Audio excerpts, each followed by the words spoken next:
ابتدائی دور اچھے سچے پاکیزہ خوابوں سے شروع ہوا۔ آپ خواب میں جو کچھ دیکھتے وہ صبح کی روشنی کی طرح صحیح اور سچا ثابت ہوتا۔ پھر من جانب قدرت آپ تنہائی پسند ہو گئے اور آپ نے غار حرا میں خلوت نشینی اختیار فرمائی اور کئی دن اور رات وہاں مسلسل عبادت اور یاد الہی و ذکر میں مشغول رہنے لگے۔ جب تک گھر آنے کو دل نہ چاہتا توشہ ہمراہ لیے ہوئے وہاں رہتے۔ توشہ ختم ہونے پر ہی اہلیہ محترمہ حضرت خدیجہ رضی اللہ تعالی عنہا کے پاس تشریف لاتے اور کچھ توشہ ہمراہ لے کر پھر وہاں جا کر خلوت گزین ہو جاتے۔ یہی طریقہ جاری رہا یہاں تک کہ آپ پر حق منکشف ہو گیا اور آپ غار حرا ہی میں قیام پذیر تھے کہ اچانک حضرت جبرائیل علیہ السلام آپ کے پاس حاضر ہوئے اور کہنے لگے کہ اے محمد پڑھو۔ آپ فرماتے ہیں کہ میں نے کہا کہ میں پڑھنا نہیں جانتا۔ آپ صلی اللہ علیہ وسلم فرماتے ہیں کہ فرشتے نے مجھے پکڑ کر اتنے زور سے بھینچا کہ میری طاقت جواب دے گئی۔ پھر مجھے چھوڑ کر کہا پڑھو۔ میں نے پھر وہی جواب دیا کہ میں پڑھا ہوا نہیں ہوں۔ اس فرشتے نے مجھ کو نہایت ہی زور سے بھینچا کہ مجھ کو سخت تکلیف محسوس ہوئی۔ پھر اس نے کہا کہ پڑھ۔ میں نے کہا میں پڑھا ہوا نہیں ہوں۔ فرشتے نے تیسری بار مجھ کو پکڑا اور تیسری مرتبہ پھر مجھ کو بھینچا۔ پھر مجھے چھوڑ دیا اور کہنے لگا کہ پڑھو اپنے رب کے نام کی مدد سے جس نے پیدا کیا اور انسان کو خون کی پھٹکی سے بنایا۔ پڑھو اور آپ کا رب بہت ہی مہربانیاں کرنے والا ہے۔ بس یہی آیتیں آپ حضرت جبرائیل علیہ السلام سے سن کر اس حال میں غار حرا سے واپس ہوئے کہ آپ کا دل اس انوکھے واقعے سے کانپ رہا تھا۔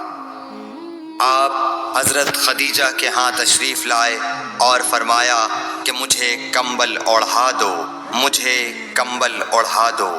لوگوں نے آپ کو کمبل اوڑھا دیا۔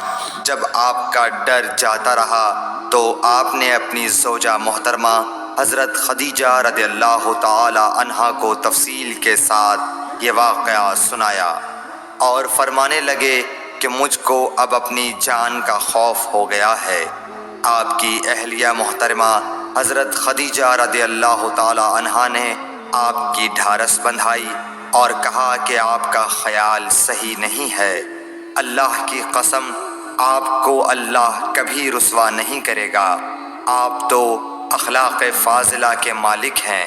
آپ تو کنبہ پرور ہیں، بے کسوں کا بوجھ اپنے سر پر رکھتے ہیں، مفلسوں کے لیے آپ کماتے ہیں، مہمان نوازی میں آپ بے مثال ہیں اور مشکل وقت میں آپ امر حق کا ساتھ دیتے ہیں۔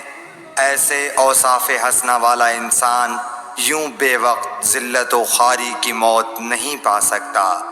پھر مزید تسلی کے لیے حضرت خدیجہ رضی اللہ تعالی عنہا آپ کو ورقہ بن نوفل کے پاس لے گئیں جو ان کے چچا زاد بھائی تھے اور زمانہ جاہلیت میں نصرانی مذہب اختیار کر چکے تھے اور عبرانی زبان کے کاتب تھے۔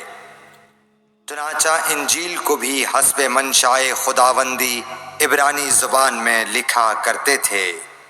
انجیل سریانی زبان میں نازل ہوئی تھی، پھر اس کا ترجمہ عبرانی زبان میں ہوا۔ ورقہ اسی کو لکھتے تھے۔ وہ بہت بوڑھے ہو گئے تھے، یہاں تک کہ ان کی بینائی بھی رخصت ہو چکی تھی۔ حضرت خدیجہ رضی اللہ تعالی عنہا نے ان کے سامنے آپ کے حالات بیان کیے اور کہا کہ اے چچا زاد بھائی، اپنے بھتیجے محمد صلی اللہ علیہ وسلم کی زبانی ذرا ان کی کیفیت سن لیجئے۔ وہ بولے کہ بھتیجے آپ نے جو کچھ دیکھا ہے اس کی تفصیل سناؤ۔ چنانچہ آپ صلی اللہ علیہ وآلہ وسلم نے از اول تا آخر پورا واقعہ سنایا۔ جسے سن کر ورقہ بے اختیار ہو کر بول اٹھے کہ یہ تو وہی ناموس معزز رازدان فرشتہ ہے جسے اللہ نے حضرت موسیٰ علیہ السلام پر وحی دے کر بھیجا تھا۔ کاش میں آپ کے اس عہد نبوت کے شروع ہونے پر جوان عمر ہوتا، کاش میں اس وقت تک زندہ رہتا جب کہ آپ کی قوم آپ کو اس شہر سے نکال دے گی۔